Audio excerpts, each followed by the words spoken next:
Hey guys, today I'm going to share with you my favorite recipe for crab cakes with a delicious remoulade sauce and an apple slaw. This is a fantastic recipe to make for a Sunday night dinner when you have a little bit of extra time on your hands. I promise none of this recipe is hard, but it does take a little bit of prep. But not to worry, the results are well worth the effort. Let me show you how to make it. So we first need to prepare our crab cakes because they do need to set up in the refrigerator for about 10 minutes. So in a large bowl, you're going to add 2 tablespoons of store-bought mayonnaise, 1 egg, 2 teaspoons of Dijon mustard, 1.5 teaspoons of Worcestershire sauce, a teaspoon of fresh lemon juice, and 1/4 teaspoon of your favorite hot sauce. Then you can whisk that all up until it's nice and combined. And then to that, we're also going to add 1 teaspoon of diced jalapeno. Now, if you don't like things too spicy, you might just want to pull that back to 1/2 teaspoon. I go for the full teaspoon because I do like a little bit of kick in my crab cakes, but it's up to you. And then you're also going to add a tablespoon of freshly snipped chives. So now all we have to do is add the crab. So we're going to use 8 ounces of crab meat. Now you could use lump crab meat, you could use fancy crab meat, which is a little bit finer in texture. I like the fancy for that very reason, because I find it'll give you a much more delicate crab cake. But if all you can find is the lump crab meat, that's fine too.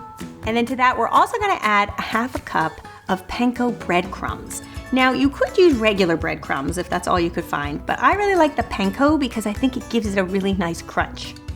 And then you can just stir that all up until everything is combined.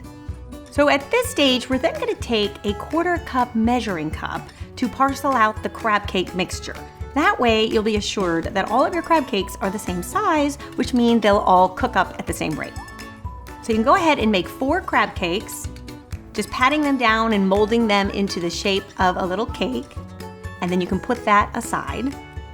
And then the final step is to just press them through some more panko breadcrumbs so that they have a nice crunchy exterior. You want to make sure you cover it on all sides, so front and back and the side.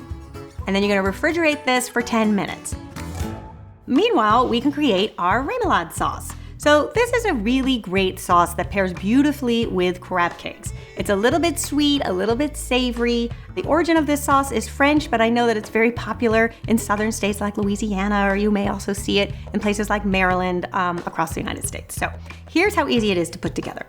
So in a small bowl, you're going to add 1/4 cup of mayonnaise, 1.5 teaspoons of whole grain mustard, 1/4 teaspoon of paprika, a teaspoon of prepared horseradish, and then here's the little secret ingredient, 1 teaspoon of pickled juice. Now sometimes people will actually add chopped pickles, and you could do that as well, but the pickled juice will just give it a really nice sweetness in the background that's quite a nice flavor. Now if you don't have pickles laying around, don't go out and buy a whole jar of pickles just for a teaspoon of the pickled juice. You could use just a teaspoon of fresh lemon juice, that would work too.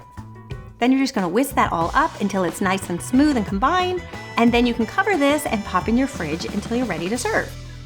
Okay, so the final component to this meal is going to be our apple slaw. This is a really great, refreshing taste that pairs so well with the crab cakes and the sauce, and it's super simple to do.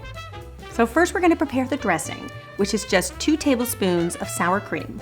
Now if you have problems finding sour cream, I know that can be difficult to find outside of the US, you could also use plain Greek yogurt or some creme fraiche would work too. And to that you're going to add 1 teaspoon of apple cider vinegar, and you can whisk the two together until it's smooth. You can set your dressing aside, and then we are going to prepare our apple matchsticks. Now, I recently went and bought a mandolin. I've been afraid of these gadgets for years, but I finally bit the bullet because I really wanted beautifully sliced matchsticks. I found a model that, you know what, it works great in a pinch. It's $19. A little bit of it is plastic, but I figured I wasn't gonna really invest a lot of money in something I was just going to try. But I'm here to say I'm actually pretty impressed with it. So if you wanna try your hand at a mandolin, I'll leave you the link in the description. It's a great starter one if you just wanted to try it. And you can do other things with it too. So for our slaw, we are going to use 1 Granny Smith apple. And I actually leave the skin on because it adds a beautiful color to it, and it also will give you one more texture.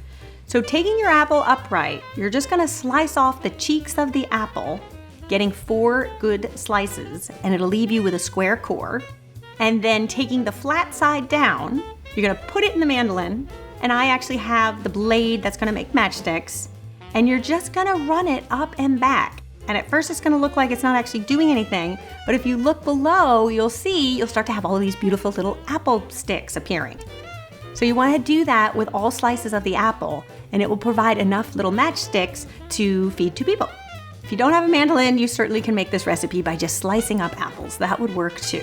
But if you want it to look like this, you might just want to try your hand at a mandolin. We're gonna collect our apples, we're gonna pop them in the bowl with our dressing, give it a toss, and then the final step is just to add a little sprinkle of poppy seeds on top of that. And you'll see you have a beautiful salad on your hands. So we have all of our components ready to go. It is time to fry up the crab cakes.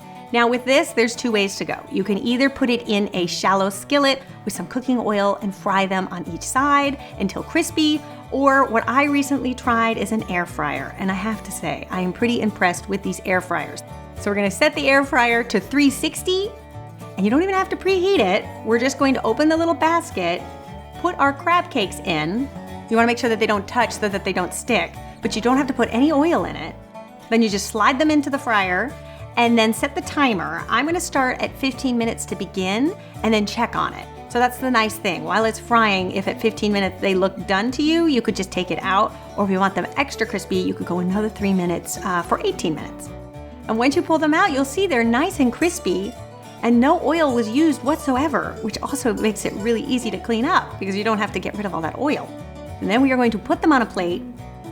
We are going to dollop with a little bit of our sauce, and then top with some freshly snipped chives. And then in the center, we are going to pile high our beautiful apple slaw. And you will see, you will have a delicious little dinner there waiting for you. This may not look like a lot of food, but I tell you, they're pretty filling. It's great for a starter, or you could also use it for dinner for 2. And there you have it, my favorite recipe for crab cakes. I hope you guys give this one a try and let me know what you think. And I also hope that you subscribe for more quick and easy recipes, and I will see you back here next week with another one. Until then, bye.